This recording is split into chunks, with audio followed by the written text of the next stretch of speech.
अस्सलाम वालेकुम नाज़रीन, आप देख रहे हैं उर्दू पॉइंट। मैं हूँ आपका मेज़बान फ़ारूक शहबाज वड़ाइच। एक अफसोसनाक वाक़या हुआ कल रात को और आज हम मौजूद हैं यहाँ पर यूहन्नाबाद में, जहाँ पर वो ख़ातून जो डॉल्फिन फोर्स की गोलियों का निशाना बनी और मौके पर ज़ख्मी हुई और फिर बाद अज़ां जाँ बहक हो गई। हम उस मोहल्ले में मौजूद हैं और ये पीछे अगर आप देख सकें ये घर है पास उनका, और आज यहाँ पर एक क़यामत का मंज़र है। यहाँ पर जो उनके रिश्तेदार हैं, अजीज़ हैं, मोहल्लेदार हैं, इकट्ठे हैं और ख़ातून कि जाँ बहक होने के बाद यहाँ के जो मंजर हैं वो एक किस्म की क़यामत बरपा है इनके घर पे। हमारे साथ उनके रिश्तेदार भी मौजूद हैं। क्या नाम है आपका? मेरा नाम परवेज़ जोसेफ है, मेरी सिस्टर है वो। अच्छा। तो वो कल शाम को कैंची की तरफ से यूहन्नाबाद की तरफ आ रहे थे। जब वो तकरीबन चुंगी के नज़दीक पहुँचे हैं तो डॉल्फिन फोर्स जो थी पल्ली साइड पर थी, जो रास्ता जा रहा है जनरल हॉस्पिटल की तरफ, तो उन्होंने फायरिंग की है। तो उसी वक्त वो फायर उसको लगा है और वो गिर पड़ी है। और उसके बाद वो छोटा भाई था साथ, जो उसने उनको नहीं देखा, वो गिर पड़ी है। लेकिन वो भाग कर गया, उसने जंगला फांदा है और जाकर डॉल्फिन को पकड़ा है। मेरी इतला के मुताबिक अभी जो मुझे कन्फर्म हुआ है वो ये है कि डॉल्फिन को उसी वक्त उन्होंने अरेस्ट ज़रूर किया है, लेकिन अरेस्ट करने के बाद उसको उनके जो एसपी या डीएसपी वगैरह हैं उन्होंने फौरी तौर पर उनको ड्यूटी ज्वाइन कर ली है उसने। ये कौन सा इंसाफ है? हम पाकिस्तान के शहरी हैं, हमने पाकिस्तान बनाने के लिए हमने बहुत ही तगजू की है, जदोजहद की है, कुर्बानियाँ दी हैं। लेकिन मैं ये देख रहा हूँ कि जब से पाकिस्तान बना है, पाकिस्तान में अकलियत लफ्ज़ इस्तेमाल जो करना मेरे नज़दीक वो अकलियत मैं से तस्लीम ही नहीं करता, क्योंकि वो अकलियत उसको कहते हैं जिन्होंने कोई कीमत ना दी हो, वो जो थोड़े को लोग हों। लेकिन हमने पाकिस्तान बनाने के लिए वोट दिया है और हमने पाकिस्तान के लिए वोट देकर पाकिस्तान मौजूद गर्ज जो है वो वजूद में आया। और उसके बाद हमारे बहुत से मसीहों ने पाकिस्तान आर्मी में कुर्बानियाँ दी हैं रहकर, पुलिस में रहकर कुर्बानियाँ दी हैं, सिविल सोसाइटी में रहकर उन्होंने कुर्बानियाँ दी हैं।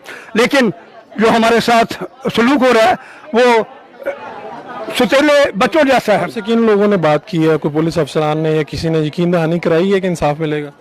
इंसाफ तो मैंने आज तक देखा ही नहीं है।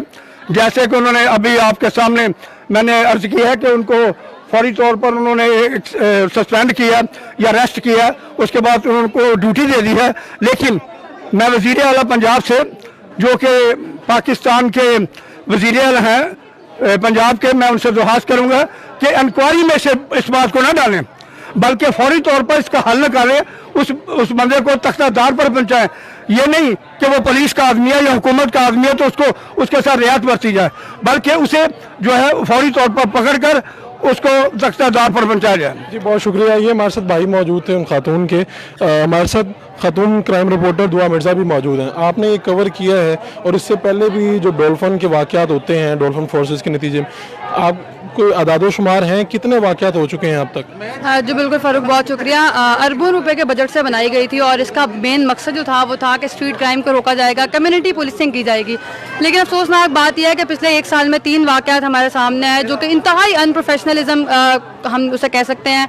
पहले वाक़या इन्हीं दिनों में पिछले साल मई में पेश आया। 14 साल का बच्चा था और उसको अंधाधुंध फायरिंग की गई, वो जाँ बहक हो गया। उसके बाद नवंबर में एक वाक़या पेश आया कि ज़हनी माजूर था एक बच्चा, वो छुरी लेकर गली में फिर रहा था और वो छुरी मार रहा था और उस पर डॉल्फिन ने फायरिंग की, उससे वो जाँ बहक हो गया। फिर एक स्नैप चेकिंग के दौरान मुलजमान थे वो भाग रहे थे, उन पर फायरिंग की गई। तो ये कहा जाता है कि मुबैना पुलिस मुकाबला है। लेकिन डॉल्फिन की आप देख लें कि ट्रेनिंग की गई है, बैनुल अक़वामी तर्ज की ट्रेनिंग की गई थी, वो काम नहीं, रिफ्रेशर कोर्स करवाए गए उनको, वो किसी काम ये मुझे बताइए कि ये जो खातून जाँ बहक हुई हैं इनका मामला हुआ क्या था? ये कहाँ से कहाँ जा रहे थे और किस तरह से इन्हें गोली लगी है?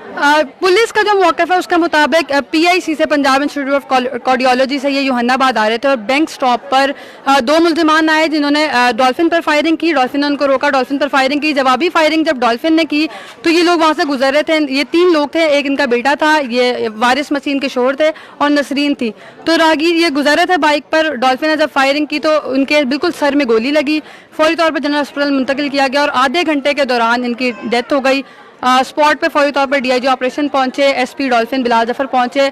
चारों एहलकारों को मुअत्तल तो कर दिया गया है, लेकिन पहले भी हमने देखा कि जो 2 वाकयात हुए उसमें 8 एहलकार थे जिनको मुअत्तल किया गया, लेकिन कुछ ही दिन बाद उनको दोबारा ड्यूटी पर बहाल कर दिया गया। आया तकमील तक नहीं पहुंचते, इस तरह के जितने वाकयात हुए हैं डॉल्फिन फोर्सेस पहले भी, तो मुअत्तल किया जाता है वक्ती तौर पे, उसके बाद आगे मजीद कार्रवाई नहीं होती। बिल्कुल ऐसा ही है, मजीद कार्रवाई नहीं होती, और अगर हो भी तो कार्रवाई तो ऐसे होनी चाहिए ना कि जान तो वापस नहीं आ सकती, लेकिन कार्रवाई ऐसे होनी चाहिए कि ट्रेनिंग उनको प्रॉपर दी जानी चाहिए। और ऐसे वाकयात तो स्ट्रीट क्राइम में आपको पता है फायरिंग हो जाती है, तो वो फोर्स जिसको आपने बनाया ही इस तर्ज का, और वो फोर्स जिसकी आपने ट्रेनिंग टर्की से करवाई, सब कुछ करवाया, उनको बेहतरीन बाइक्स दी, सब कुछ दिया, लेकिन ट्रेनिंग ऐसी है, रिफ्रेशर कोर्स हो रहे हैं आजकल, उसके बाद इनको जो है वो तमाम असलहा भी दिया हुआ और बताया हुआ है कि इनके पास क्या क्या राइट्स हैं क्या नहीं है। इतने तो वाकयात 15 की पुलिस नहीं करती जितने ब्लंडर इनसे हो जाते हैं, और कहा जाता है कि कम्युनिटी पुलिसिंग है, तो यहाँ पर बिल्कुल ये चीज़ डेड नजर आती है। पहला वाकया नहीं है ये, चौथा वाकया है, और इसके बावजूद सिर्फ मुअत्तल किए गए हैं, कोई पॉलिसी दोबारा नहीं बनाई गई। और एसपी साहब भी कहते हैं कि जी ट्रेनिंग इनकी जारी है, लेकिन कोई नई तर्ज की ट्रेनिंग नहीं है जिनसे ये वाकयात जो हैं वो रोके जा सकते। बहुत शुक्रिया दुआ मिर्ज़ा। 3 साल पहले बनाई गई ये डॉल्फिन फोर्स, आज ये पहला वाकया नहीं है, इससे पहले भी वाकयात हुए हैं, और आज एक घर फिर उजड़ा है। एक खातून जहाँ बाग हुई हैं, 40 साल खातून, उनके बच्चे भी हैं, और ये पुलिस मुकाबला किसी और के साथ हो रहा था और ये लोग जा रहे थे, और एक अंधी गोली यानी कि डॉल्फिन फोर्स की जानिब से जो फायर किया गया वो इनके सर पे लगा, जिससे वो जहाँ बाग होगी। आज ये पीछे ये जो मंजर है ये उनके घर के बाहर का मंजर है, और ये लोग मुतालबा कर रहे हैं। हमने कुछ लवाकिन से भी बात करने की कोशिश की, लेकिन वो इस पोजीशन में नहीं है, लेकिन आज ये घर वाले और उनके मोहल्लेदार और सारे लोग ये मुतालबा कर रहे हैं कि आइंदा किसी नसरीन की जान ना जाए, और इन वाक़यात की रोकथाम के लिए जो आला लोग हैं, जो अफसरान हैं, उनको कोई ना कोई कार्रवाई करनी चाहिए, ताकि पुलिस के हाथों जो लोग मर रहे हैं उनको इन वाक़यात को रोका जा सके। अपने मेज़बान फ़ारूक शहबाज को यूहन्नाबाद से इजाज़त दीजिए। अल्लाह निगहबान।